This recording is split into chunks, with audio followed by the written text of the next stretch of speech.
This podcast is proudly brought to you by the SiteShed's Business Accelerator program. Now, let me ask you a question. Are you fed up, sick and tired of having to depend on other people or other contractors to generate your own work for you? Do you ever just get completely confused with the whole lead generation scenario for your business? Or what about instances where people do come to your door, but they're not your ideal customer? How would you like to be able to generate qualified leads for your customers on demand? If you head across to the siteshed.com/explode, you'll be able to get access to the free training that we've put together, which takes you through the step-by-step process in which we've been able to help clients generate some crazy results in their business. I'm talking results like 179 highly qualified leads within the space of up to 30 days. All this is very available to you and the training is free. So head across to the siteshed.com/explode and you can check it out for yourself.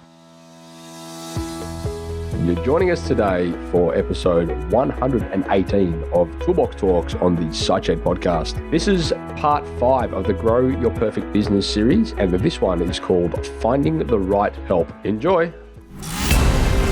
Giving tradies and contractors around the globe the tools to run a modern business. You're listening to Toolbox Talks from the SiteShed.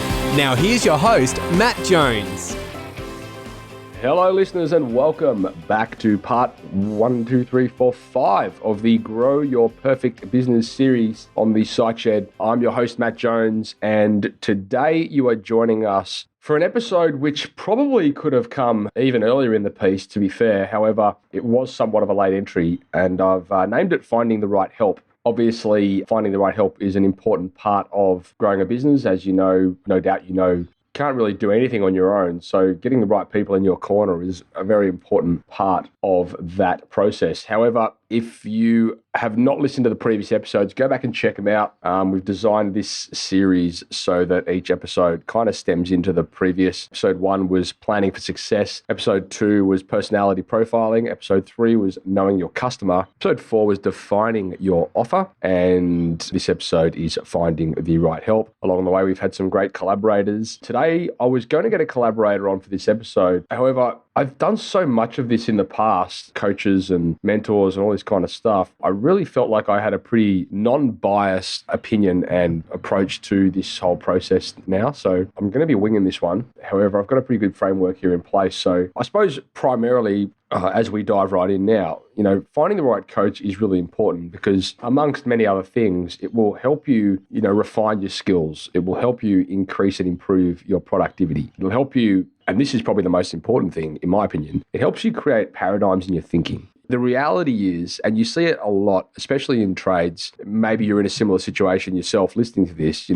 let's say you served an apprenticeship with a company or, you trained under somebody for a number of years when you were getting started in the industry. And the way that you knew or the way that you learned how to operate a business was pretty much entirely based off what your experiences from working with that one company. So you never really get an understanding of, how things operate outside of that organization. You don't know if things can be done better. You don't know if things could be done worse. You don't really know anything because all you're really exposed to is that one way of doing things. So creating a paradigm in your thinking is very important because if nothing else, it at least puts you in a scenario where you getting exposed to alternatives. And, in a world that's moving so fast, especially with, advancements in technology and all that kind of stuff, it's really important that, you do keep on top of these things because those things could be things that save you money or save you time or, make your life easier or, might replace you in certain areas. You look at, the introduction of cloud solutions, for example, like back in the day, you would have had to carry around a paper diary. I mean, if you're carrying around a paper diary today, you're nuts. Like, there's all these apps and programs now where your whole team can collaborate remotely. You could be in a completely different state, country, whatever it is, and you can still have access to all of your business documents all through technology. So that's a prime example of paradigms, like if you were to go back and talk to the owner of your very first business that you did your trade with or served your apprenticeship or whatever it was, and you told them about what you're doing now in your business, they'd probably think you're nuts. things. And more importantly, they probably would be less likely to learn, because whereas I think as these generations come through, we're a little bit more open to, I suppose, ideas and taking on counsel, and just listening a little bit more, whereas back in the day, people were a little bit more stuck in their ways. So you're probably less likely to get positive feedback from, well, this is my experience anyway, you're probably less likely to get positive feedback from somebody in my dad's generation in relation to different ways of doing things, purely based off the fact that they've been doing something their whole life a certain way. And in their opinion, if it isn't broke, why would you change it, kind of thing, However, the reality is, you can optimize a lot of these things and you can make them run a lot smoother. Finding the right coach will also importantly help you create a bit of structure. I mean, this is something I'm sure we all struggle with from time to time, creating structure. We all go through phases. What's going to make you the most productive? Like, how do you structure your day the right way? Or how do you allocate the right time to the right sort of things?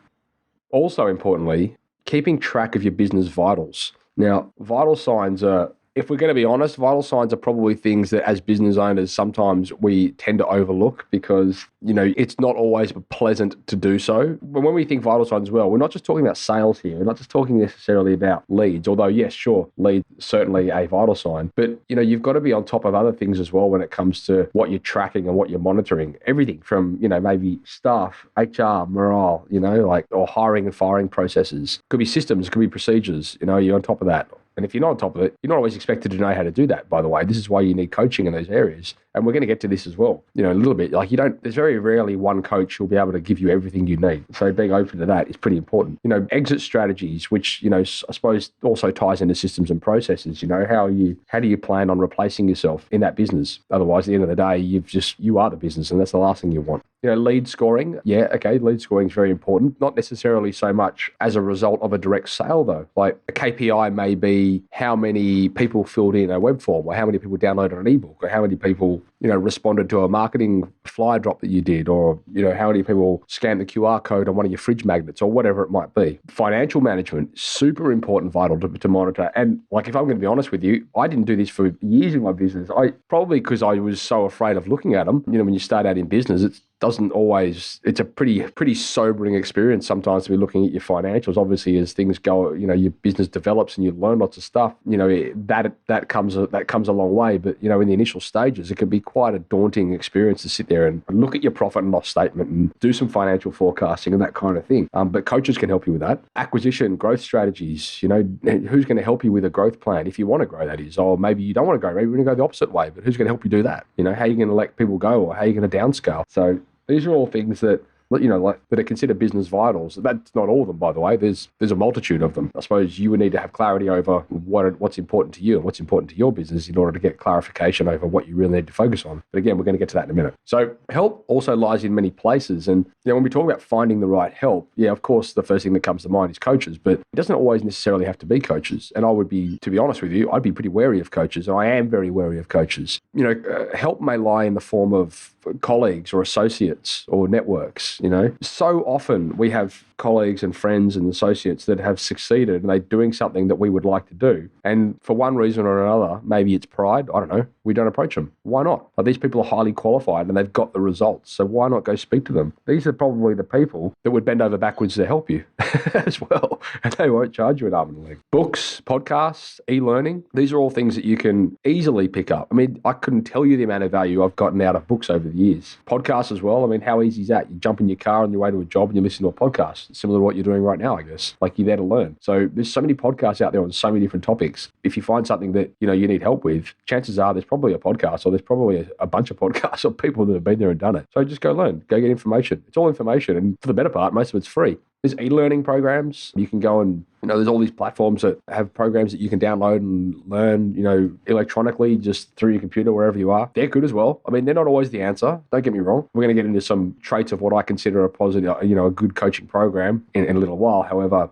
there are some good e-learning platforms out there. There are some good e-learning programs out there. At the end of the day, it comes down to accountability. And that's really, really, really important. Actually, there's coaching websites. There's, you may or may not have heard of a website called coach.me, and you can go on there and you can search for a coach, and you can search for a coach that specifies in a certain area. And that's pretty cool as well. So I would encourage you to do that because, again, you're looking at people that are more specifically willing but qualified in a certain area, which is, as I said before, it's very rare in my experience that you find somebody who's really good at everything. So And the other one is competitors as well. I mean, so it's really funny because as our businesses grow, the more, for me anyway, the more I realize how ignorant I used to be.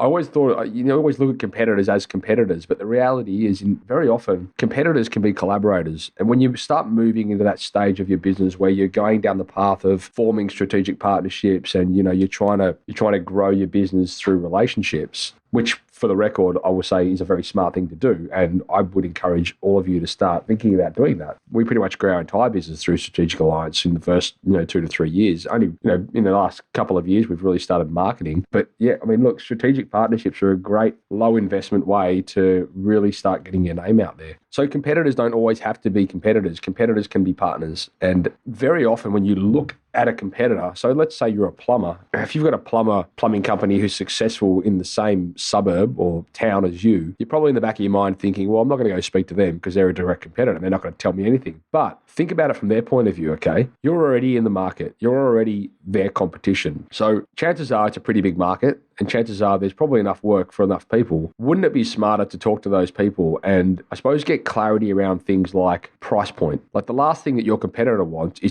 for you to be undercutting them the whole time. So by collaborating with them, who knows, you may even be able to up your prices. There's always options there. I mean, I've worked in plumbing companies, very successful plumbing companies, where the owner regularly spent time coaching other plumbers, regularly, and just for free. He'd get them in there and he'd talk about how he prices and all this kind of stuff. He'd give that stuff away. And that was like, it was kind of foreign to me when I moved, when I first saw that. I was like, what is he doing? But then it sort of made sense after a while, because the last thing he wants is his competitors coming in, undercutting him, or like competition is not always a bad thing. And if you have competition, then chances are you're in a good market. So that's the good way to look at it. So the truth about coaches and mentors is that many of them may not be qualified to be coaching you. The reality is many of them may not be qualified, period. I mean, I've seen this a lot of times with business coaches and mentors, and I encourage you guys to have a red flag and just do your research, and just call bullshit on some of this stuff, What are their qualifications? What have they done in the past? Don't be afraid to dive in and actually do your research. Don't be fooled, there's a lot of tricks and there's a lot of smoke and mirrors out there. You would not believe how many people I get coming to the podcast wanting to appear or be a guest on the show as a business coach or whatever whatever it is. And mate, the reality is, after doing a bit of digging, or me and the team do a bit of digging, and they've never really run a successful business in that regard or in that industry. They don't really know specifically what they're doing. They might be just looking for a way to get off the tools, So just be careful who you listen to.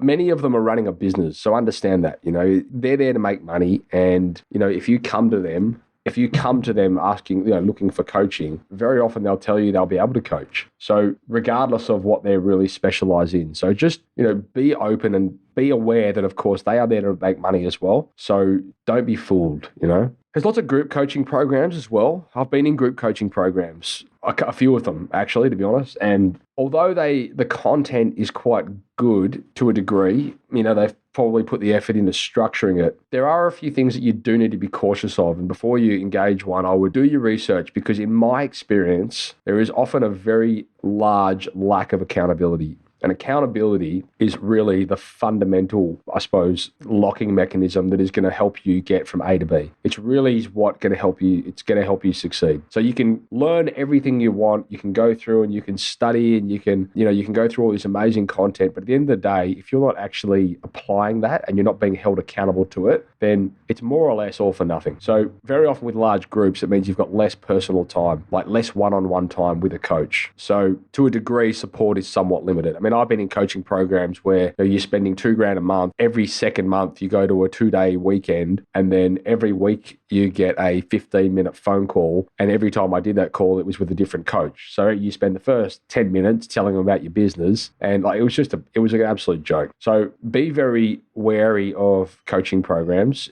I'm not saying they're bad. I'm just saying, just do your research. Figure out what the accountability is like. Figure out how much personal coaching time you get with that program. Think about the support if you need it. Is it available, or is the support, is it going to take 3 days to return it? Because very often, if you've got a problem, if you're implementing something, you don't want to have to wait 3 days to get an answer on something that you're currently doing. You want to get an answer. So figure that stuff out before you dive in.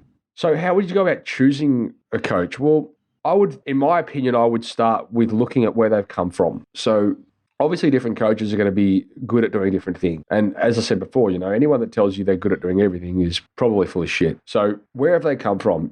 Are they that person that's, failed at business and they're looking to get off the tools? Or do they have a track record of a successful business with results? Are they out there to be making heaps and heaps of money as a coach, or are they out there to be adding value? Have they actually been in the trenches? Or better still, are they still in the trenches? Are they talking the talk and walking the walk at the same time? What are their results? Like if you look at both their results in business and then you look at the results of their clients, that's a pretty good indicator. Of course, you've got to be careful with that as well. Like very often, there's not many people out there that will go and get testimonials for clients that are not happy. You know what I mean? So do your digging as well. Figure out who they've worked with. How they work with people that are similar to you or, where you're at. And then as a result, what have those people moved on to do?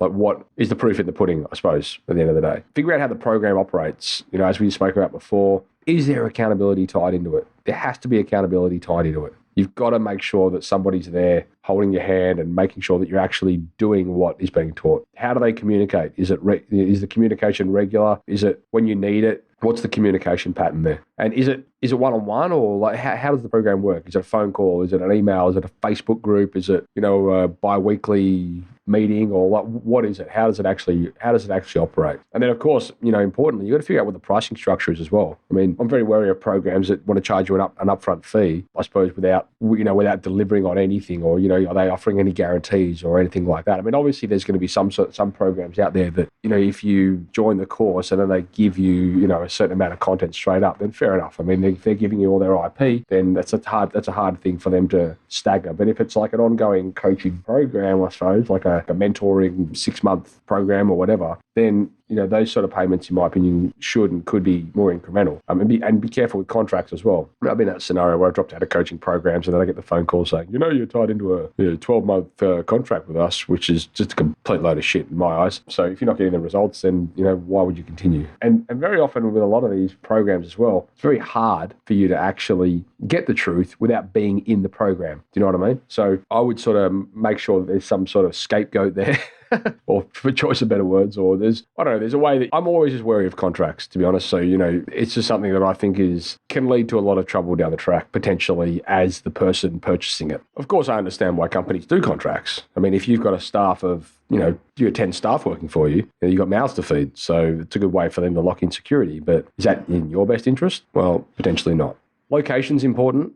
Again, sometimes it's frustrating when you're trying to get an answer on something and, the response time or the time zone's different or, whatever it may be. Obviously, you've got to be realistic as well. I mean, if you send an email, you don't expect an answer in 10 minutes. But I mean, I'm talking, what's acceptable for you and get some clarification around that. If you want an answer within a couple of days, then you should be able to get an answer within a couple of days. And some of these things you need that. Like if you're implementing a marketing strategy and you're ready to pull the trigger, then you need answers. You can't afford to wait 3, 4, 5 days. Like you need that stuff done immediately, So, choose wisely. Like, as I said before, rarely will one coach, in my experience, be able to offer you everything you need.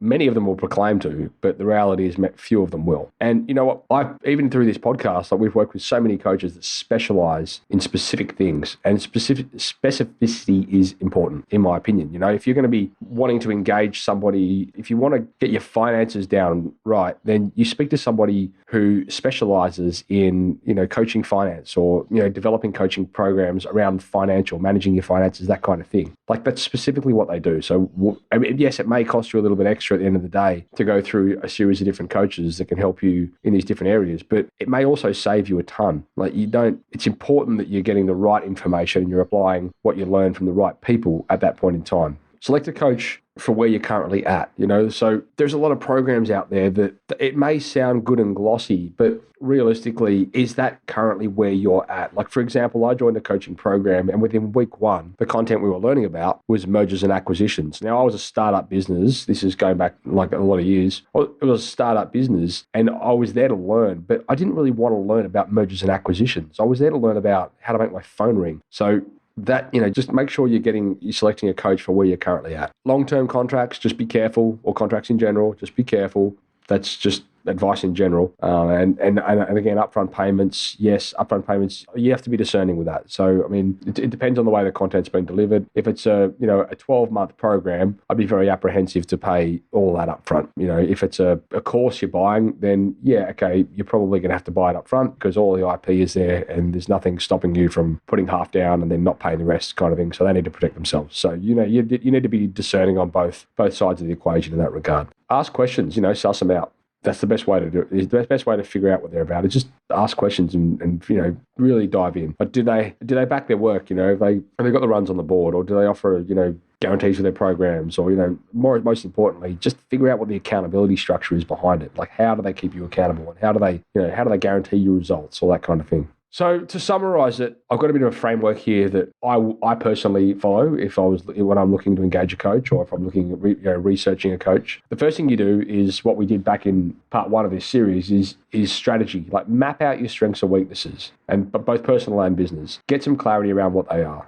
because once you understand what the strengths and weaknesses are, it gives you a pretty good overview of where you need help. Establish what's the most important thing to tackle first. And normally it's going to be something to do with the sales cycle. So lead generation, closing sales, sales training, all these kind of things. Because look, the reality is, and this is not me saying it, if you go back and listen to the episode 113 that I did with Al Levy and Ellen Raw, when is the right time to expand? They said as well, getting sales in is the most important thing. It's the most important benchmark, because think about it. There's no point in really, doing all your financial forecasting and structuring all your finances and everything if you haven't got any finances. Get the money coming in, and then once you've got money coming in, it puts you in a bit more a position of what you can start investing in. It might be different programs, or it could be coaches in one area, whatever it is, right? Just getting money in is the most important thing. So yeah, the sales cycle, how are you marketing the business, or, what's your branding like?